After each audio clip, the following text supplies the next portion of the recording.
दोस्तों नमस्कार। अमेरिका को लगता था कि ईरान के जो सुप्रीम लीडर हैं आयतुल्लाह खामेनेई, उनकी हत्या हो जाएगी, उनको मार दिया जाएगा, उसके बाद ईरान कमजोर पड़ जाएगा और अमेरिका अपना कब्जा ईरान पर जमा लेगा। लेकिन हो इसके उल्टा रहा है। खामेनेई की मौत के बाद जिस तरीके से ईरान आक्रामक होकर के अमेरिकी ठिकानों पर बमबारी कर रहा है, इजराइल के प्रधानमंत्री जो हैं नेतन्याहू, उनके ऊपर जिस तरीके से हमला कर रहा है, उससे एक बात साफ हो गई है कि अब दुनिया जो है तीसरे विश्व युद्ध की तरफ बढ़ रही है। यूरोप अमेरिका के साथ खड़ा हो गया है। ईरान ने सऊदी अरब पर सीधा हमला एक तरीके से कहूंगा कर दिया है। सऊदी अरब की जो सबसे बड़ी तेल कंपनी है तनुरा रिफाइनरी, वो धू धू करके जल रही है। कुवैत पर भी ईरान ने हमला किया है।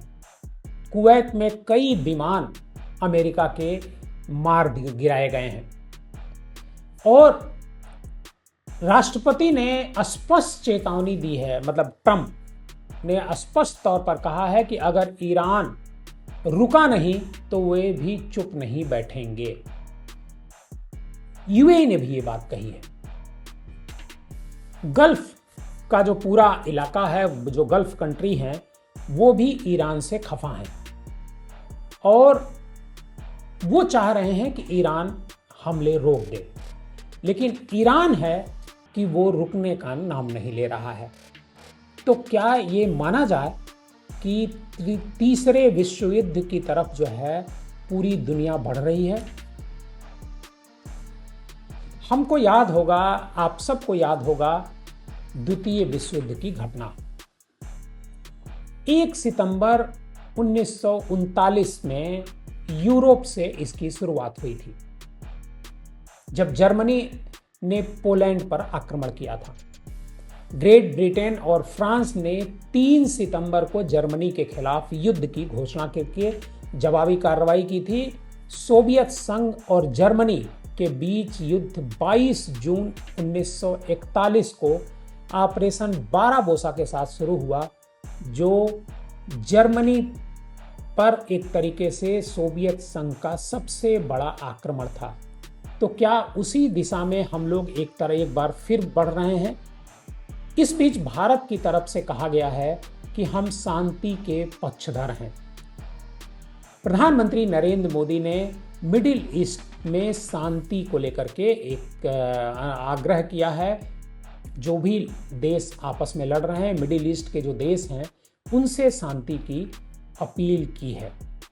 और इधर ईरान का जो सबसे बड़ा हमला हुआ है वो इजराइल के जो पीएम हैं नेतन्याहू के दफ्तर पर, उनके दफ्तर पर जो है वो मिसाइल से हमला किया गया है और कितना नुकसान हुआ है अभी ये साफ नहीं हो पाया है। और ईरान की जो IRGC है, इस्लामिक रिवोल्यूशनरी गार्ड कॉर्प्स, उसने दावा किया है कि तेल अवीव में नेतन्याहू के कार्यालय और इजरायली वायुसेना कमांडर के ठिकानों को उनकी तरफ से निशाना बनाया गया है। इसके साथ ये भी कहा है कि नेतन्याहू की स्थिति स्पष्ट नहीं है, मतलब वो कहां पर हैं इसके बारे में पता नहीं चल रहा है। मैं पहले ही बता चुका हूं कि खामेनेई की मौत के बाद ईरान ने एक तरीके से हमले तेज कर दिए हैं। ईरान का कहना है कि अब बातचीत का वक्त नहीं रह गया है, बातचीत का समय नहीं रह गया है, अब सिर्फ और सिर्फ बदला लेना है। इजराइल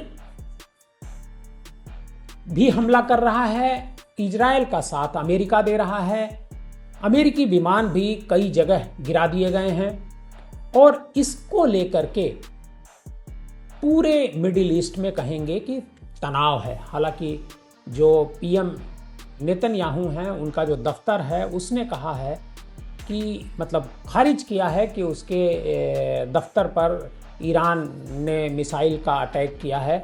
वैसे आपको बताएं कि इजराइल की एक खासियत है कि इजराइल पर अगर कोई हमला भी होता है, इजराइल के भीतर अगर कुछ विद्रोह भी होता है, तो वो बाहर नहीं आ पाता है। वो लगातार उसको दबाने की कोशिश करते हैं, क्योंकि उन्हें लगता है कि पूरी दुनिया को उनकी कमजोरी का नहीं पता चलना चाहिए और ताकत का पता चलना चाहिए। इस बीच डोनाल्ड ट्रंप एक बार फिर ईरान के सैन्य अधिकारियों से अपील करते हैं कि आप लोग हथियार डाल दीजिए। ट्रंप ने कहा कि ईरान के खिलाफ सैन्य अभियान तब तक जारी रहेगा जब तक इसके सभी लक्ष्य हासिल नहीं हो जाते। ट्रंप ने कहा कि इसके बदले में सुरक्षा की पूरी गारंटी हम देंगे। उन्होंने ईरानी सैन्य कर्मियों से हथियार डालने अन्यथा उन सभी को निश्चित मौत का सामना करने के लिए तैयार रहने को कहा। ट्रंप ने कहा कि यह बहुत भयावह होगा। उधर ट्रंप अमेरिका में घिर गए हैं। जो विपक्षी दल हैं वो ट्रंप की इस कार्रवाई का समर्थन नहीं कर रहे हैं। विरोधी दल बता रहे हैं कि ट्रंप ने युद्ध में अमेरिका को अनायास डाल दिया है। कमला हैरिस ने भी एक बयान दिया है। उन्होंने कहा कि अमेरिका के लोग किसी देश पर हमला नहीं करना चाहते हैं, किसी देश पर कब्जा नहीं करना चाहते हैं, लेकिन ट्रंप ने पूरी अमेरिका को एक तरीके से फंसा दिया है, युद्ध के मुहाने पर खड़ा कर दिया है। इससे अमेरिका का नुकसान हो रहा है। अमेरिका के लोग कह रहे हैं कि ट्रंप की वजह से वो बुरी तरीके से फंस गए हैं और ट्रंप एजुकेशन पर ध्यान नहीं दे रहे हैं, जो हमारी इकोनॉमी की स्थिति खराब है उस पर वो ध्यान नहीं दे रहे हैं और एक दूसरे देश पर कब्जा करना चाहते हैं, जो कहीं से भी ठीक नहीं है।